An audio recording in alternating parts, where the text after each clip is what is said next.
Hi, in this video, I'm going to go through the AQA A-level chemistry paper. This is the 2020 paper, and this is paper 1. I'll just do the first half in this video and do the second half in a later one. Okay, so the first question is about the Born-Haber cycle. Okay, so it gives us one for strontium chloride, and it gives us the data there. I'll just scroll down a bit. What we've got to do is we've got to work out the electron affinity of chlorine, okay, for 3 marks. So let's do that. Right, so we're going to start putting our numbers into the Born-Haber cycle here. Right, so let's write down here, we've got the enthalpy of formation, that's minus 828 there. This next step here, what are we doing? We are atomizing strontium. So that is going to be plus 164. The next step here, we've got to be a little bit careful here. What we're doing, we're atomizing chlorine, but we've got 2 moles of chlorine. So we have to do 2 times the atomization, 121. So that's 242. And that is probably where most people, if you make a mistake, you're going to make it there and not realize that you've got to multiply that by 2. Right, the next step is the first ionization energy of strontium, which is 548, and the second ionization energy, which is 1060. Now on the other side, we know the lattice formation, which is minus 212, so that's the lattice formation there. And what this means then is this bit here. Right, what we're doing there, we're sticking 2 electrons on 2 moles of chlorine, so that's 2 times the electron affinity there. Okay, so we need to find out that green bit. So the whole point of doing a Born-Haber cycle is you don't have to worry, doing the diagram is you don't have to worry too much about the signs. So what I'm going to do there is just simply add all that lot up together. Don't worry with the negative sign for the formation. If we do that, that comes to 2,842. Okay, so we've got that on that side. Now we can see from that, we can see that 2,842 is equal to 2 electron affinity here. And I'm not worrying about the signs, I'm just, and the lattice, I'm going to make that positive, 2, 1, 2. Okay, so we do that, then twice the electron affinity is going to be equal to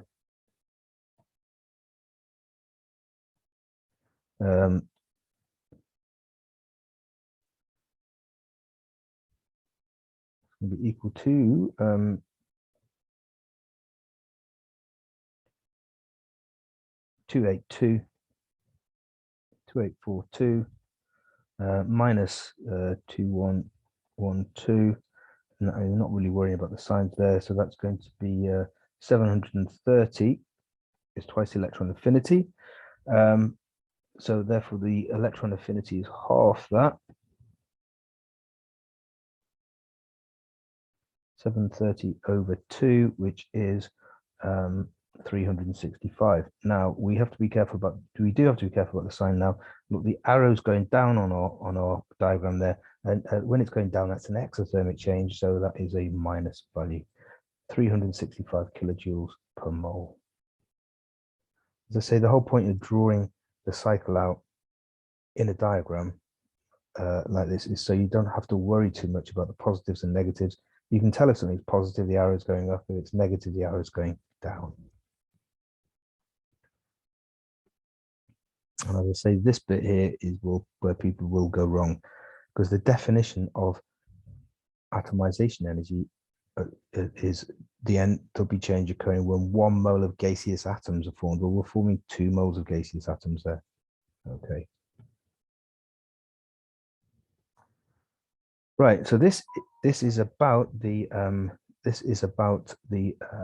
the value of lattice enthalpy formation.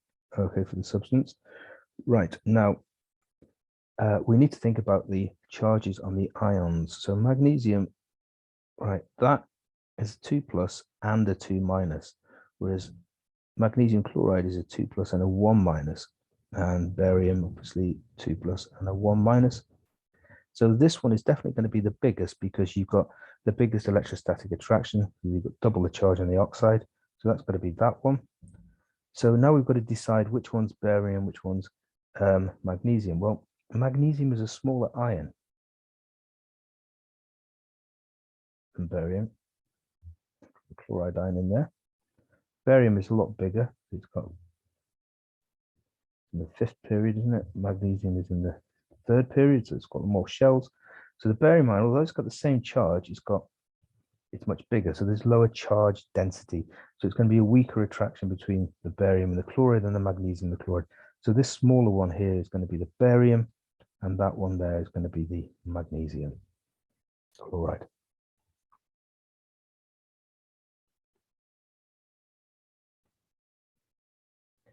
Okay, all right, now it's comparing theoretical and experimental values of lattice enthalpy for silver chloride. Right, why is there a difference? Well, we can see there's a big difference there, and the reason why is because silver chloride must have covalent character.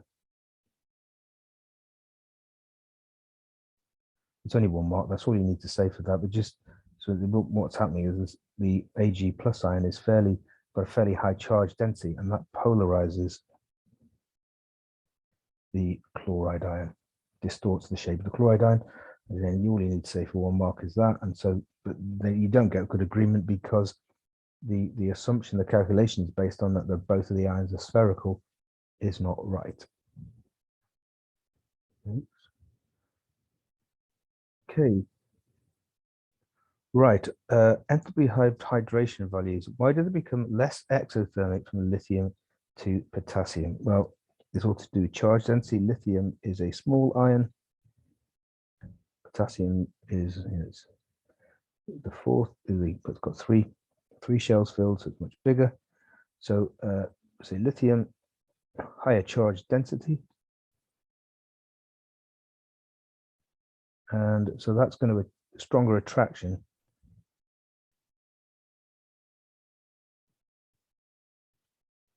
to the delta negative oxygen in water, the water molecule. So stronger attraction between the lithium ion and the water molecule. Then you get with potassium, electron density is higher in lithium. Okay, calcium bromide dissolving in water here. Enthalpy data, okay, and we've got to calculate the enthalpy of hydration. So I would draw a Hess's law cycle here. There's a fairly standard one for this. So you want calcium bromide solid. Okay, and we're going to form that from the gaseous ions. I'm drawing it backwards, but that's not a problem. We've got calcium 2+ ions, gaseous, and we've got 2 bromide ions, gaseous. Right, so that is the lattice enthalpy on there. So that's going to be minus 1650. No, it's not, sorry, minus 2176 kilojoules for that. Now, the third thing we want down here are calcium ions, not gaseous, but in aqueous solution, and bromide ions in aqueous solution. So if we get solid calcium bromide and dissolve it in water, that's obviously going to be the enthalpy of solution, that one. So that's going to be minus 110. And this arrow here, what we're doing there, well, we're hydrating 1 mole of calcium ions. That's minus 1650 there. And we're hydrating 2 moles of bromide ions. Let's call that X, so plus 2X. Okay, now we just got to, all right, so if we look at this, we're going to start here, go along there, we're going to finish there. That's one side of the Hess's law, so that's going to be minus 2176 minus 110. And that's going to be equal to going the direct from start to finish, which is this green arrow here, yeah. And that is going to be minus 1650 plus 2x. So let's just work out the value of x, a bit of algebra on that one. So we're going to get, so that comes to minus 2286 is equal to minus 1650 plus 2x. So 2x is equal to minus 636. So x is equal to 300 minus 318. What is x? Well, x is the enthalpy of hydration of the bromide ion. So the answer is minus 318 kilojoules per mole. That's a pretty straightforward question. A very common sort of way. Okay. This is about isotopes of chromium. Give the meaning of the term relative atomic mass. So this is where you've just got to know your definitions. It's the average, or it's the mass of an average atom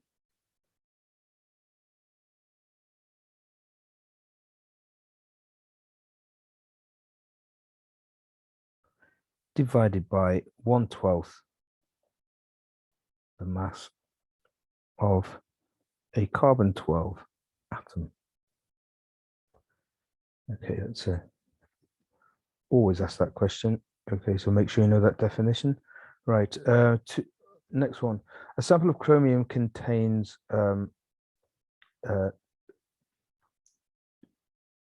those three isotopes, okay? And the relative atomic mass is 52.1. We have 86.1 of the 52 chromium isotopes. We've got to calculate the percentage abundance of the other isotopes. Okay, I haven't left myself much room here. Right, so what do we need to do? Well, I'm going to convert that percentage abundance into just a fraction. Okay, so I'm going to write down the abundance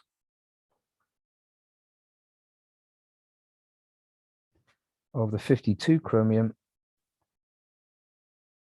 They tell us is 86.1, so that's 0.861. So the abundance of the 50 chromium, let's say that that's equal to x.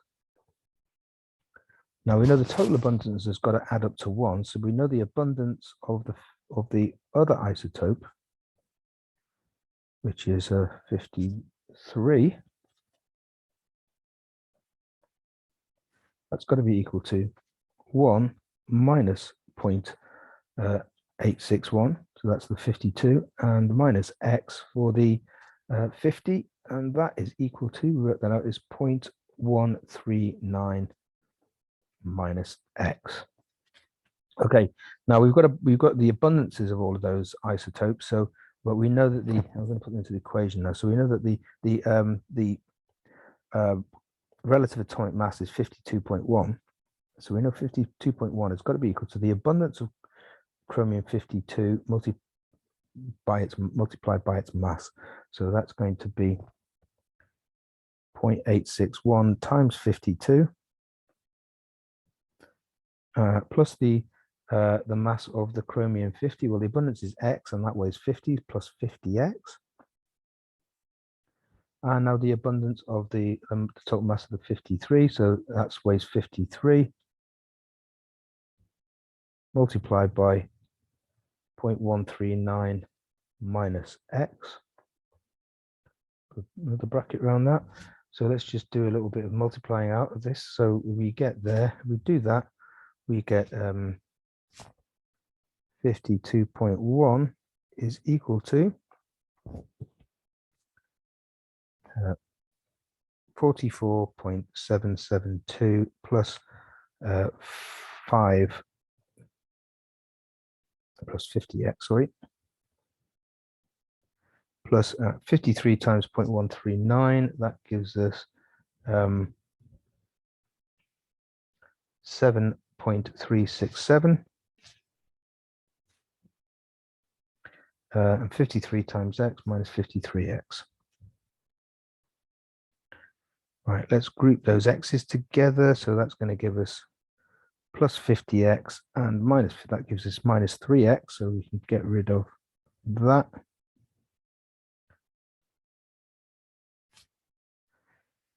Rearrange that. Well, we end up getting 3x is equal to 0.039.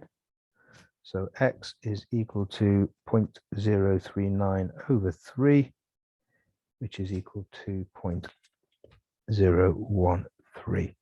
Right, what is x? It's the abundance of the 50 chromium. So we're going to write down the abundance of the 50 chromium is, well, times that by 100. That's 1.3% for that one. Okay, now we just have to do subtraction. We need to find out the abundance of the 53. So abundance of 53.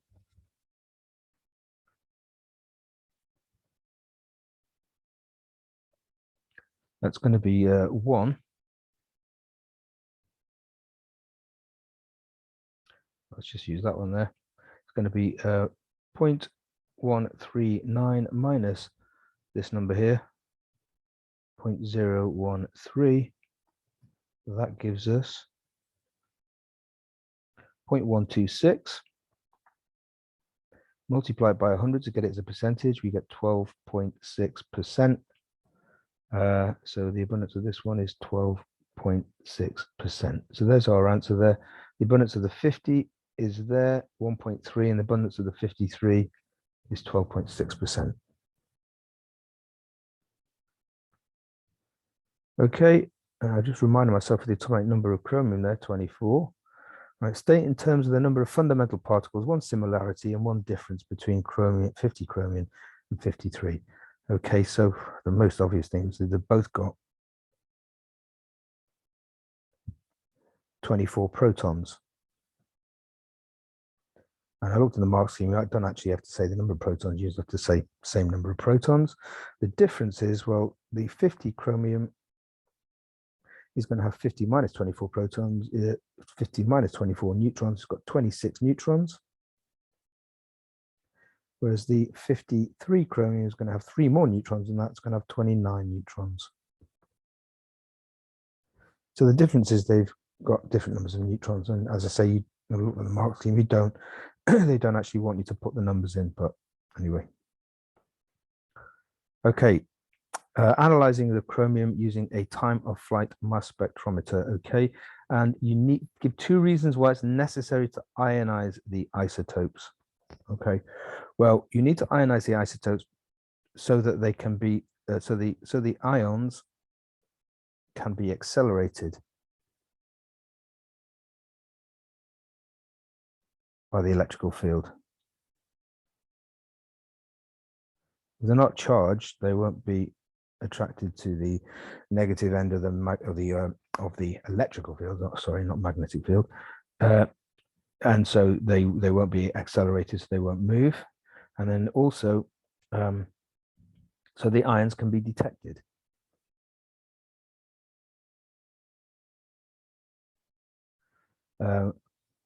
The detector, electrons flow from the detector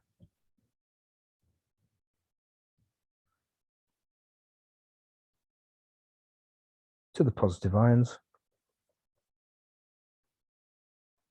That makes an electrical current, and the size of the electric current is proportional to the abundance of the ions, so that you won't detect the ions if they weren't charged.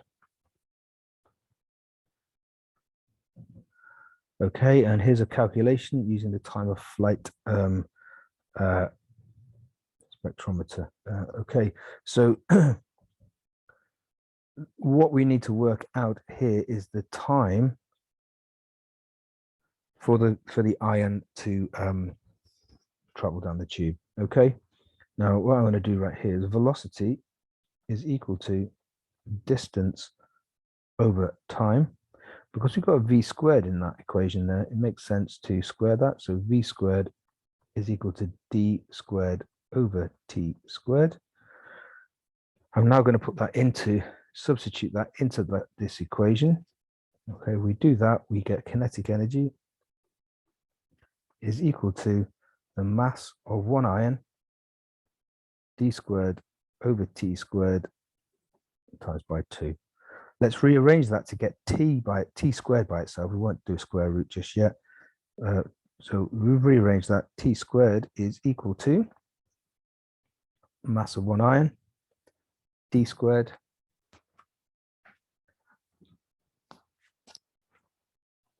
over 2t over 2 kinetic energy. Okay. Now we need to be careful about this mass because it's the mass of one ion, and it's a mass of one ion in kilograms. Okay, right. So what we're going to say then, the mass of one ion is equal to the mass of 1 mole divided by the Avogadro constant. Okay, the number of particles in a mole, which is L. Okay, now this is the 53 ion, so we've got 53 grams would be the mass of 1 mole. Well, this is going to be the mass in grams, by the way, divided by 6.022 times 10 to the 23. Do that in a calculator, it comes out as 8.801 times 10 to the minus 23 grams. But we need the mass in kilograms, it says here, so we need to divide that by 1,000. So divide it by 1,000, we get 8.801 times 10 to the minus 26 kilograms. Now we have got all those numbers ready to put into this equation here. So let's do that. So we get t squared is equal to 8.801 times 10 to the minus 26 multiplied by d squared. Well, the distance is, the length of the tube is 1.25 meters. So I just move that back. So the distance is 1.25 squared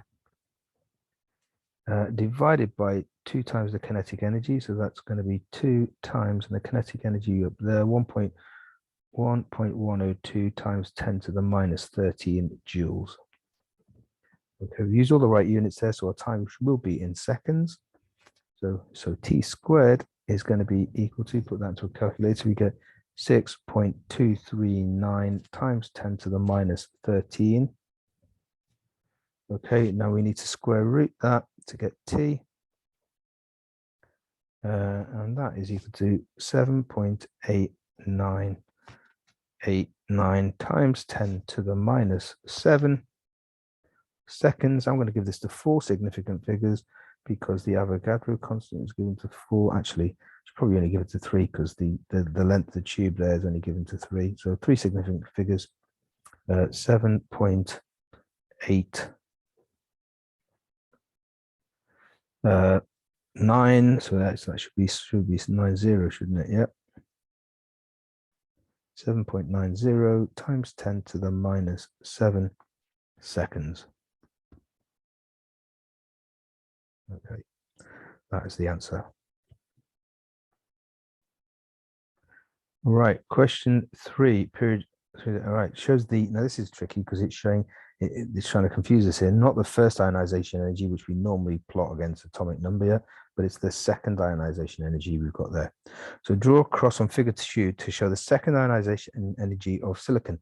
Well, let's just do like, so magnesium is going to be 3s2, aluminium 3s2, 3p1, silicon 3s2, 3p2. So where's the second electron coming from magnesium? It's coming from the s orbital. Where's the second electron coming from in aluminium? It's also coming, it's not coming from the p, it's coming from the s. So it's going to be the same, but aluminium is about the same, but aluminium is going to be, it's got a bigger nuclear charge, so it's going to be higher for aluminium. So that's why that one is there, it's a bit higher. now we go to silicon. The second electron is not coming from the s orbital, it's coming from the p orbital, which is slightly lower in energy. So it's in slightly less energy, so it's going to be a bit lower. It should be like there, somewhere around there. Okay. Right, then it says here, identify the element in period 3 from sodium to argon that has the highest second ionization energy. Okay, right.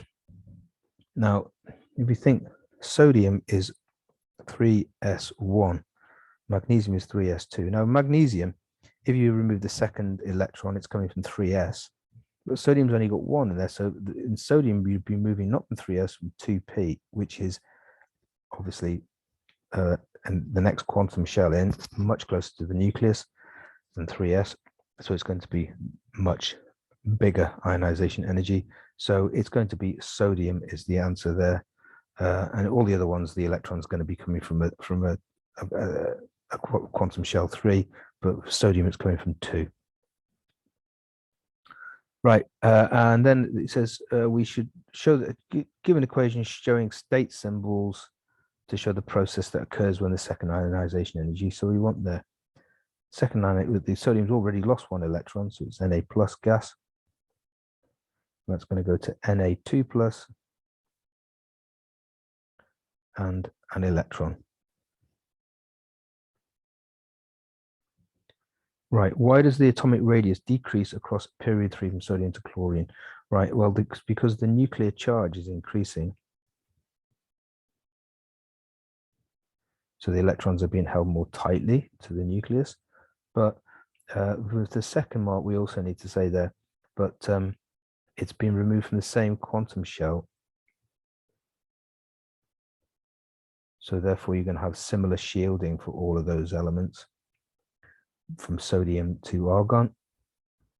So the shielding is going to be similar, but the nuclear charge increases. So that's why the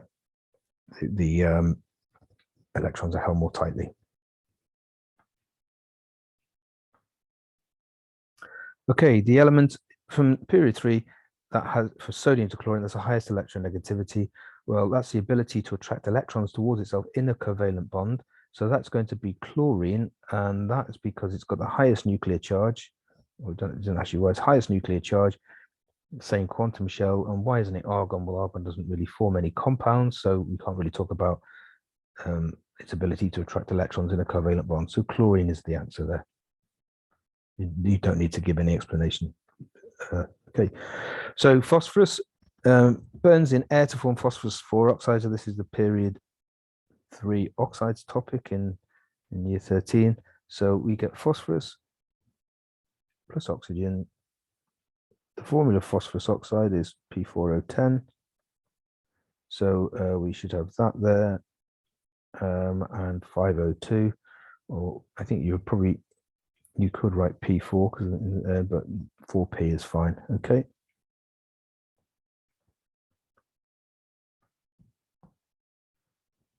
Okay, so on to acids and bases now. Propanoic acid is a weak acid. The acid dissociation constant they give us term of the meaning of the term weak acid. Well, that's in GCSE. It's only partially ionizes. Doesn't ionize completely. Okay, give an expression for the acid dissociation constant for propanoic acid. Well, we're going to have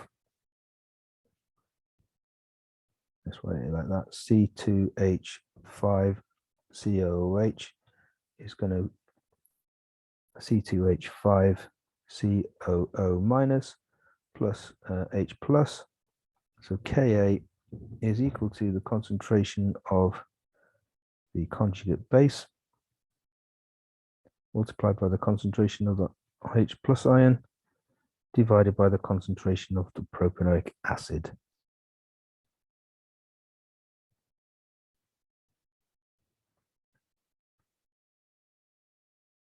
Okay, right. We've got to calculate the pH of a weak acid here. The only difference is they've made it a little bit more complicated than usual because you're going to dilute it first. Right. And a quick way of doing this, what I would say is, right, you start off with 25 and you go up to a volume of 100. So you've diluted it fourfold. So that means the concentration must be 4 times weaker. So write the new concentration is equal to the old concentration 0.5 over 4, which is equal to 0.125 mole per decimeter cubed. Now we have to work out the pH of a weak acid. Okay, so we're given the Ka value there. I'll just go over here to give myself a bit of room. Right, so we're going to have the propanoic acid, HA, the propanoate ion, and a hydrogen ion. And I'm going to write down here start concentration, and then equilibrium concentration. Right, so start concentration is when the propanoic acid has been put in the water and none of it's ionized. That's 0.125 mole per decimeters cubed. Now the A minus concentration is obviously going to be 0. The hydrogen ion concentration won't really be 0 because there's some in water, but we can ignore that because it's much smaller than that. It's going to be released by the acid, so that's 0 as well. The equilibrium concentration, well, let's say X of this is dissociated. It's gone down by X, 1.25 minus X. So that means the new concentration of A minus will be X and the concentration of H plus will be X. Right, we're now going to put those numbers into our Ka expression there. So Ka, we know the value of Ka, what is it? It's 1.35 times 10 to the minus 5 is equal to, well, we've got the concentration of the conjugate base and the acid, they're both X, so that's X squared. The concentration of this is going to be 0.125 minus X. Now, if you multiply that out, you're going to get a quadratic expression for X, which is a bit awkward, and we don't need to do that because we make this assumption always here, which is always fine to make. It's a weak acid, so 0.125, because hardly any of it dissociates. 0.125 minus X, that's much smaller than 0.125, is approximately equal to 0.125. So that means I can get rid of that there.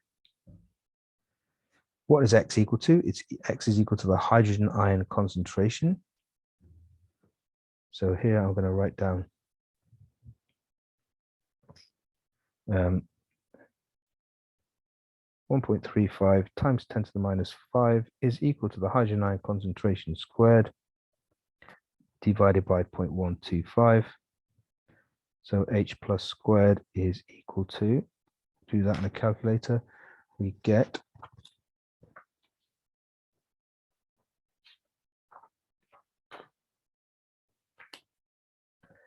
1.688 times 10 to the minus 6.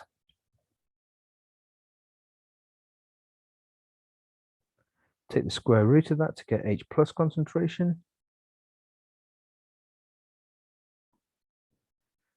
That is 1.299 times 10 to the minus 3. Finally, take the negative log of that to get the pH.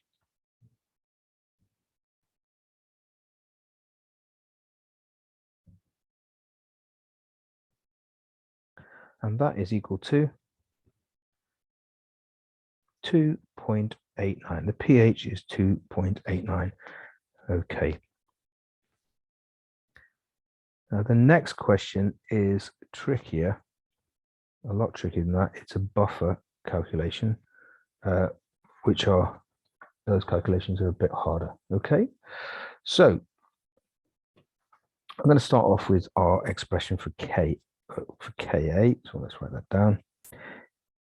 Ka is equal to the concentration of H plus times concentration of A minus over HA. Let's see what we know here. Right, we know the pH, so we know the hydrogen ion concentration. Okay. We know the final concentration of the propanoic acid, so that's HA. We know the Ka, so the only thing we don't know is this thing A minus. Okay. the concentration of the propanoate ions. Okay, so we know the concentration of that. We know the volume of it. It tells it's 500. We can work out the moles of it, and then we can work out the mass. So let's just work out the concentration of A minus anyway. So we're going to rearrange that equation. We get A minus is equal to Ka multiplied by Ha over the hydrogen ion concentration. Right, hydrogen ion concentration is equal to 10 to the power of minus pH. The pH is 4.5, so that's 10 to the power of minus 4.5, which is equal to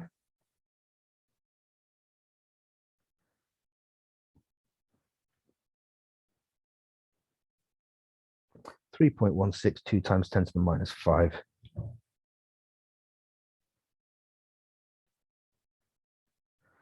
Right, let's put all our numbers into this equation then.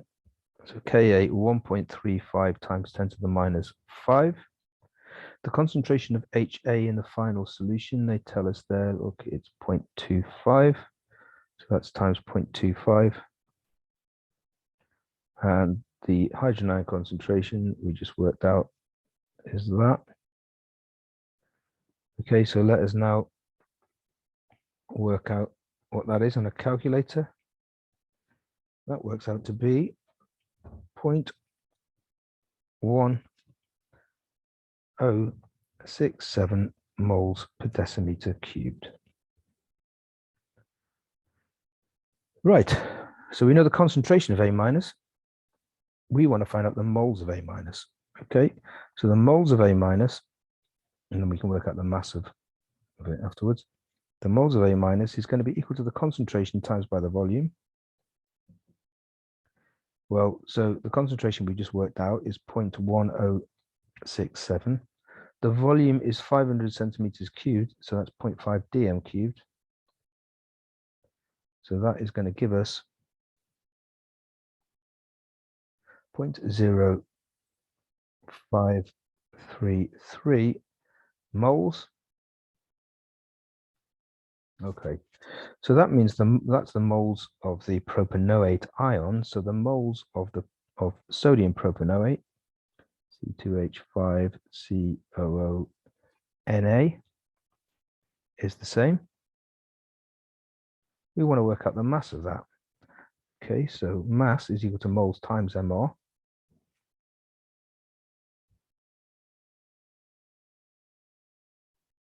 We know the moles. So that what is the MR of sodium propanoate? Well, if you work it out, it is 96. I would always write that down as well, rather than like just putting, doing, 2 times 12 plus 5 plus 12 plus 2 times 16 in the equation, because if you get it wrong, you won't get error carried forward mark. If you work out the MR incorrectly there, you're only going to lose 1 mark rather than lose the rest of the marks. So I would definitely do that. So the moles is going to be 0.0533 multiplied by 96. So that gives us a number 5.12 grams of sodium propanoate. That's our final answer. Buffer calculations are hard. If you want some practice videos on those, if you go to my channel homepage and go to playlists, you'll see there's a playlist of acid-base calculations, and it's got a little red Davis chemistry logo in there. Have a look at some of those. Right, now we're on to this the last topic on the inorganic section, which is the reaction of ions in aqueous solution. Okay, we've got the hydrated aluminium ions there undergoing various reactions. So we're reacting with sodium ethanoate there, reacting with an excess of sodium hydroxide. Okay, and here the first one we've got to think about here is this reaction with sodium carbonate. Okay, right, now what happens when you react aluminium with sodium carbonate, aluminium ions? So aluminium ions or acidic.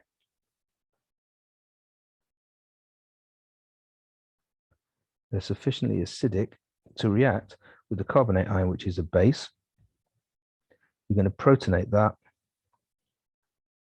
and you're going to get carbon dioxide and water. And in the meantime, the aluminium is going to lose 3 protons there to give this precipitate, and it's precipitate when it's uncharged. So it's going to have 3 water ligands, 3 OH minus ligands. So that means the overall charge in it is 0.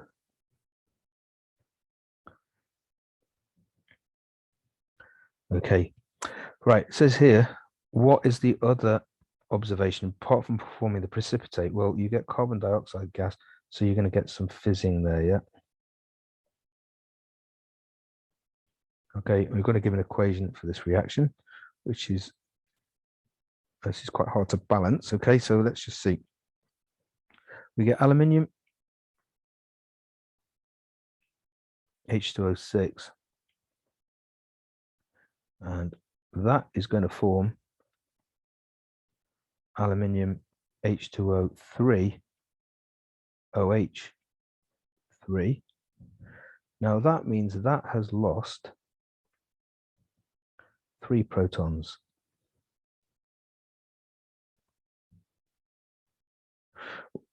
Okay, where are those protons going to? Well, they are going to the carbonate ion. And the carbonate ion is going to form carbon dioxide and water. But as you can see here, this is going to gain not 3 protons, this is only going to gain 2. So to make this balance, this one's losing 3 and this one's gaining 2. We've got to multiply this one by 3 and multiply this one by 2. So that means we've got 2 of those on that side. We've got 3 carbon dioxides and we've got 3 waters. And if you check all your hydrogens and oxygens there, you'll see that is balanced. And that's how I would do it, by kind of balancing for the number of protons lost by one, the number of protons gained by the other one, a bit like you do with a redox half equation. So that time you do it, you get the 2 halves, put them together by balancing the number of electrons. Okay, right, now complex ion C is the next question. Right, you get a white precipitate that reacts when to form a colorless solution, and it doesn't say that when you add excess sodium hydroxide, isn't it? Okay, so what's happening there? So in order to form C, we need an excess of sodium hydroxide.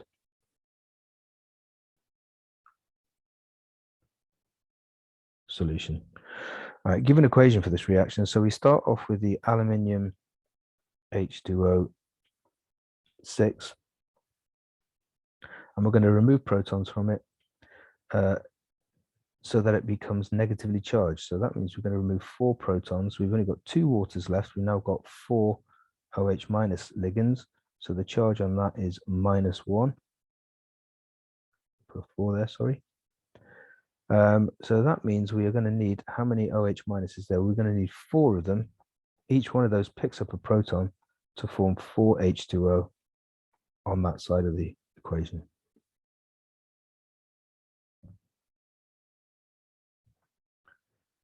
Right, deduce the formula of the complex ion A. Well, complex ion A is what you get when you add EDTA. Okay, so Na, sorry, when you add sodium EDTA, which it gives you the formula that the question is Na4 EDTA. Now you should know, you can work out, but you should know that the charge on the EDTA ligand is -4. Okay, and also